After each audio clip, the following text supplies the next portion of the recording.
A parallel plate capacitor of capacitance 90 picofarad is connected to a battery of 20 volt. If the dielectric material of the dielectric constant K equal to 5/3 is inserted between the plates, the magnitude of the induced charge will be. सुनो आप 2018 का question है.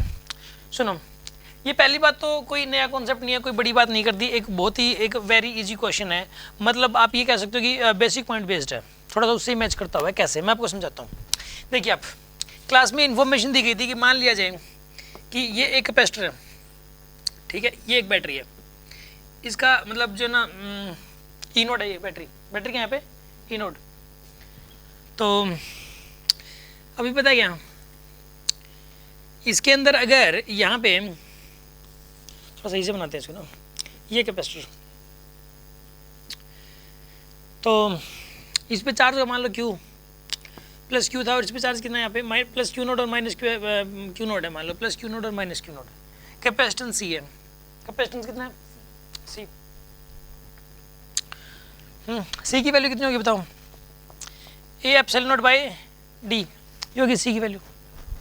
मानते हो कि नहीं मानते हम. एक रिजल्ट होता है कि अगर इसके अंदर एक स्लैब डाल दी जाए, इसके अंदर एक, तो इन दोनों प्लेटों पे चार्ज के टाइम्स बढ़ जाता है अगर बैटरी जुड़ी हुई है. तो अगर बैटरी ना हो, फिर तो आप जैसी मर्जी स्लैब डाल दो, इसके ऊपर चार्ज जो है दोनों प्लेटों पे वही रहता है. अगर बैटरी ना हो तो, और किसी कैपेसिटर के अंदर स्लैब डाल दी जाए तो जो चार्ज है वही रहेगा. और अगर बैटरी जुड़ी हुई है फिर स्लैब डाल दी तो चार्ज हमेशा के टाइम्स बढ़ जाएगा. यानी कितना हो जाएगा चार्ज, क्यू नोड से चेंज होके कितना हो जाएगा, ये क्यू नोड के हो जाएगा. पहली बात तो अब ये समझने की जरूरत है कि क्यू नोड के क्यों हुआ, ठीक है ना. क्यू नोड इस क्वेश्चन पे बाद में आएंगे, पहले सोचने वाली बात है क्यू नोड के क्यों हुआ, राइट.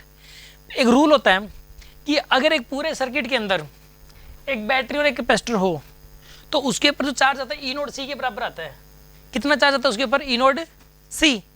लेकिन पता है स्लैब डालने से सी बढ़ गया, स्लैब डालने से सी की वैल्यू हो जाएगी ए एप्सिलॉन के बाई डी. सी बढ़ जाएगा के टाइम्स. जब सी के टाइम्स बढ़ गया तो इस हिसाब से क्या हुआ कि चार्ज भी बढ़ गया. अब मान गए आप इस बात को, क्योंकि याद रखिए मतलब रूल क्या है कि अगर एक कैपेसिटर अगर उस बैटरी जुड़ी हुई है और स्लैब डाल दी आपने जिसका डाइलेक्ट्रिक कांस्टेंट के है, तो चार्ज की वैल्यू के टाइम्स बढ़ जाती है. मतलब वो मतलब क्यू नोड था तो क्यू नोड के हो जाता है टोटल. तो एक बात बताओ, बढ़ी कितनी, इसने इंड्यूस्ड पूछा, यानी कि बढ़ा हुआ चार्ज पूछा कितना होगा. इसने ये नहीं पूछा कि टोटल चार्ज कितना हो जाएगा, इसने ये पूछा है कि इंड्यूस चार्ज कितना होगा, यानी कि बढ़ा हुआ चार्ज कितना होगा. तो बताइए अभी फिलहाल कितना चार्ज है इसके ऊपर, क्यू नोड के, और पहले कितना था क्यू नोड. तो डेल्टा क्यू जो चेंज इन चार्ज आया, जो इंड्यूस चार्ज हो तो इतना हो जाएगा यहाँ पे. यानी इसका आंसर क्या आएगा, क्यू नोड इंटू में के माइनस 1 हो जाएगा आपके पास. अब इसमें क्यू नोड और के की वैल्यू पुट करनी है आपको, ठीक है ना. इसके अंदर जो है ना क्यू नोड की तो वैल्यू हो जाएगी यहाँ पे ई नोड सी के बराबर. क्यू नोड जो पहले था ना स्लैब डालने से पहले, वो कितना था, ई नोड सी. ई नोड कितना है यहाँ पे, ई नोड है 90 पिकोफैरेड, 10⁻⁻12 पिकोफैरेड के अंदर 10⁻⁻12 फैरेड होते हैं. ये तो ई नोड हो गया. सी कितना है इसके अंदर, सॉरी ई नोड 20 है. अच्छा ई नोड तो क्या है 20, और सी कितना है यहाँ पे 9 × 10⁻⁻12 इंटू के कितना है यहाँ पे 5/3 और माइनस का 1. तो यहाँ पे कितना आएगा ये 1800 × 10⁻12 इंटू में 2/3 कितना आएगा. अब यहाँ पे सोल्व करोगे तो इसको 600 × 10⁻−10 यानी कि 60 नैनोमीटर में निकाल रखा है ना. 10⁻9 यानी 60 × 10⁻−9 हो गया. फिर ये 2 भी तो है, ये 1200 हो गया.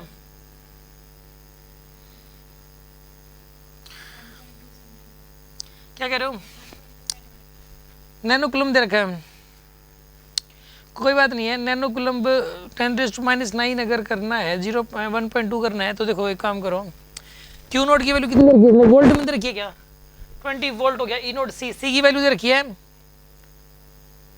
पिको फैरेड में कितने फैरेड होते हैं, पिको में -12 होते हैं, पिको फैरेड में 10⁻12 होते हैं. 90 × 10⁻12 हो गया, ठीक है. के -1 ये हो जाएगा 1800 इंटू 2/3 इंटू 10⁻12, ठीक है. ये आ जाएगा 600 1200 इंटू 10⁻12 -12 आ जाएगा. अब देखो इसमें -9 लेके आना है तो तीन डेसिमल यहाँ जाएगा, 3 डिजिट छोड़ के तो यहाँ पे ये 10⁻⁻12 ही है, ये हो जाएगा 1.2 इंटू 10⁻⁻⁹ ठीक है, यानी कि 1 पॉइंट ये हो जाएगा मीटर में, सॉरी कूलम में, तो 1.2 नैनो कूलम हो जाएगा आंसर। अब समझ आ गया होगा आपको।